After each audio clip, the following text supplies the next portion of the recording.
Earlier today, we found out that LSU has added a grad transfer offensive lineman. Liam Shanahan is a 3-year starter on the Harvard offensive line. He has played both guard and tackle, according to his bio. Started his career at guard. He redshirted in 2016. Started at guard in 2017, tackle in 2018 and 2019. He started 30 games in his college career at Harvard. Obviously a smart guy as well because he went to Harvard. But maybe the really intriguing thing here is his versatility. But as we look at the numbers, of course, LSU is they signed 22 in their signing class in February, which meant 3 spots are open. You cap out at 25. Same thing that happened back in 2018. They signed 22 and added 3 grad transfers. Terrence Alexander, Cole Tracy, Joe Burrow. That worked out well. They had signed 22 this year, 3 spots available. They've signed linebacker Jabril Cox. Now Liam Shanahan, the offensive lineman, which means they have 1 more spot available either for this class or they could backfill next year, however they elect to do it. But if there's a player available, it makes a lot of sense. There's no question that linebacker and offensive line were the 2 spots that they absolutely had to address with a grad transfer if there was someone available. And we've talked about this. As much as we can be hopeful that Damone Clark and Micah Baskerville and whoever was next coming in were going to be great players, adding a player like Jabril Cox is a no-brainer because you have a plug-and-play stud who likely would have been a top 2-round pick in this year's draft, but wants the opportunity to play major college football, so perfect. Plug and play. That instantly makes your defense better because now you've got your star there and you can allow Clark and Baskerville to come along this year like we saw this past year as Queen emerged and as Damone Clark started to kind of emerge because Phillips was right there in the middle as a 100-tackle guy and you had Divinity as a senior when he was in there. On the offensive line, you lost 4 of your top 6 guys. There's no other way to say it. You lost 4 of your top 6 guys. You lost Cushenberry, Lewis, Sadiq Charles, and Adrian McGee. You lost 4 of your top 6 guys. There are massive gaping holes across your offensive line. And now you've added a guy who has 30 career starts at the college level who gives you versatility because he can play guard or tackle. I love it. There's nothing not to love. Now, Liam Shanahan is listed at 6'5", 270. So there's no question they need to add some size to him. There just aren't many offensive linemen in the SEC. They're at 270. I mean, if you're hanging out around the 285 range, you're small. 270 is tiny for an offensive lineman in the SEC. So game on. Tommy Moffitt will put some weight on him, I have no doubt, and they'll get him up to where they want him to play at. But you've added at a position of need a guy who's played a ton of college football in his career and is a 5th-year guy. So you're adding a guy that's 22 years old, going 23 years old. You're adding a grown man to your roster, which is a very good thing. We'll see if they add 1 more. They have a spot open. If there's someone available and it makes sense, you do it. But the thing that is undeniable is that under Ed Ogeron, LSU has maximized the transfer market. Braden Fajoko became a starter for you. Thaddeus Moss became a starter for you. Of course, Joe Burrow, Cole Tracy, Terrence Alexander, they have maximized the transfer market. The one exception is Jonathan Giles, who it never really worked out. That's okay. But you're essentially, 4 out of 5, 5 out of 6, roughly. I'll take that batting average every day. And I'll tell you one other thing. On Monday after the draft, we went through this a little bit, but this is a good time to elaborate on it a little bit more here. LSU, their roster just got decimated by the draft. 14 guys drafted and 6 guys signing undrafted free agent contracts. It's 20 guys. You start 22. 20 guys gone to the NFL. It's a major compliment to the talent on your championship team. It's also a ton of production you have to replace. I know we've shared this number with you before, but ESPN Stats and Info have LSU 127th out of 130 127th out of 130 as far as returning production. I mean, they just lost everybody that was a major contributor to this team, essentially. And so I could run down this list. I'm going to come back to Shanahan in a second, but the offensive lineman. I could run down the list of everyone that LSU lost, and it's overwhelming. Joe Burrow, Clyde Edwards-Helaire, Justin Jefferson, Thaddeus Moss, Lloyd Cushenberry, Damian Lewis, Sadiq Charles, Adrian McGee, Caleb Von Chasson, Patrick Queen, Michael Divinity, Rashard Lawrence, Braden Fehoko, Christian Fulton, Grant Delpit. I mean, it's overwhelming, all that they lost. The flip side of it, though, is I can have this conversation also with who returns. And I think this is the difference between where LSU is now, or is perceived to be now, compared to where they were the last time they went through this massive purge. If you remember, in 2011, after the 11 season and the 12 draft, they lost Michael Brockers.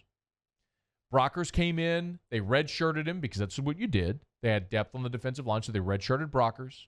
In 2010, he was a redshirt freshman, played a backup role, and then in 2011, starter, blew up, first-round draft pick. You basically got a year out of Michael Brockers. And at that point, Les Miles and his staff changed their approach. They said, we're going to play freshmen. If you remember, it became a big selling point for LSU that they were going to play freshmen and they could get you into the league in 3 years. You remember that? Like, it was a big selling point. And it backfired.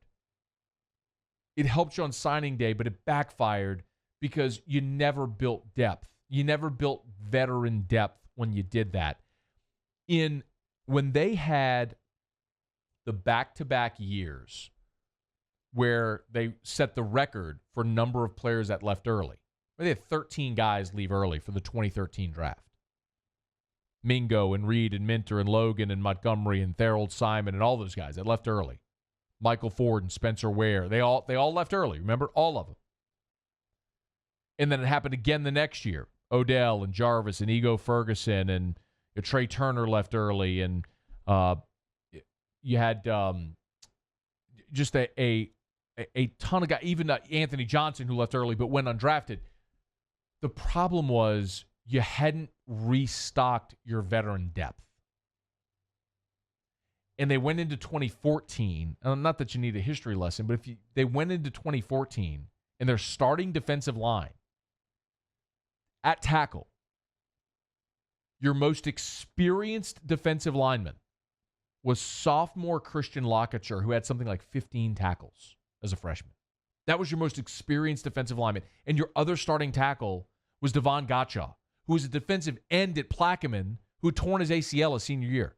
He's coming off a torn ACL as a defensive end. You had to kick him into defensive tackle to be a starter as a freshman in the SEC. Now, Gotcha ended up being a stud, obviously. But that's my point. Like, that's where you were then when you hadn't replenished your veteran depth.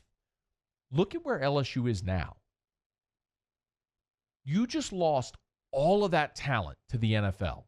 And let's look at the offensive line just in particular because of the addition of Liam Shanahan. You lost 4 of your top 6 guys, but you got Ed Ingram back and Austin Deculus. The right side of your line is set. Center is up for grabs, but Chasen Hines has been a starter for you. He started in the SEC as a freshman. He was a really good player. He could be your center, or maybe one of the guys you recruited as a center emerges, but you got an option. Cardell Thomas was a 5-star offensive lineman who missed all of last year. He could be your left guard. Could be, or maybe it's Hines, but you got an option there. We heard Ed Ogeron rave about Dare Rosenthal. Now, I'm skeptical because Rosenthal struggled so much last year at left tackle. When Sadiq Charles was out, they let Rosenthal play left tackle in the non-conference games, but in conference games, they put Adrian McGee at left tackle because they needed a more veteran guy there. But maybe Rosenthal emerges, or maybe Liam Shanahan's your guy, a guy who started 30 games in college football, who's athletic enough to play anywhere on the offensive line, who's experienced veteran, 23 years old, and wants one more crack at playing major college football. You've given yourself options. On the defensive line, despite everything you've lost, in your defensive front seven, You've got Tyler Shelvin, Apu Ika, Neil Farrell, Glenn Logan. The interior of your line is stacked. You added an All-American grad transfer at linebacker, Damone Clark, Micah Baskerville, guys who we think are going to be studs to flank him. At defensive end, you got a lot of options there. They love B.J. Ojolari. What does Marcel Brooks play? You've got guys that are going to come off the edge. And then, of course, we know what's there in the secondary with Stingley and Flott, and you add Elias Ricks and the other guys like Jay Ward, who you recruited a year ago, and you've still got Jacoby Stevens there, and you're getting Todd Harris back off of injury, and you got Maurice Hampton. My point is, by the way, on the offensive side, I didn't even mention, you got the Biletnikoff Award winner back and a 5-star in Terrace Marshall, and you got a quarterback that's waited 4 years to play, and you got 3 top 10 running backs in the country that are all vying for reps. My point is, we've seen LSU before put a ton of guys into the draft. But the net result of that was the next year, the roster was decimated, and you had to rely on so many young guys. Now, you just got decimated by the NFL draft, but the next wave of veteran guys are sitting there waiting. Guys have been waiting their turn. And what's differentiated schools like Alabama and LSU over the years, aside from quarterback play, I know, but until now. But Bama every year would have this wave of 10 guys go into the draft, 4 or 5 first-rounders, and they lose coordinators. But it's just they had the next wave there ready for their turn. They were waiting for their turn. LSU didn't. When LSU had that special year with all the talent, all those guys went pro, there was a regression, and you had to build back up with several classes. It feels like now LSU is put together back to back to back to back, strong classes, use the transfer market appropriately to supplement positions where they needed depth. And it just doesn't feel like there's a massive drop-off like there has been in years past. Yeah, they lost a ton of productions. There's no question. But I also look at what they have coming back and going, this team's going to be pretty good. And I think they are. That's why LSU is going to be one of the more fascinating stories in college football. Everyone keeps asking how they're going to be replacing all of the talent they just lost. And it's a very legitimate question. But for the first time in a long time, it feels like the answer to that question is going to be legitimately, I think they're going to be okay. The same thing we say about Bama every year after they lose a wave of talent. Of course they're going to be okay. They're Bama. It's how they've recruited. It feels like LSU's there as well. We'll start to get our answer, hopefully, in the fall. And Liam Shanahan, a grad transfer out of Harvard, started 30 games in his career, going to be part of that. LSU's got one more spot available in the class. If they find another grad transfer to add, they might just use it.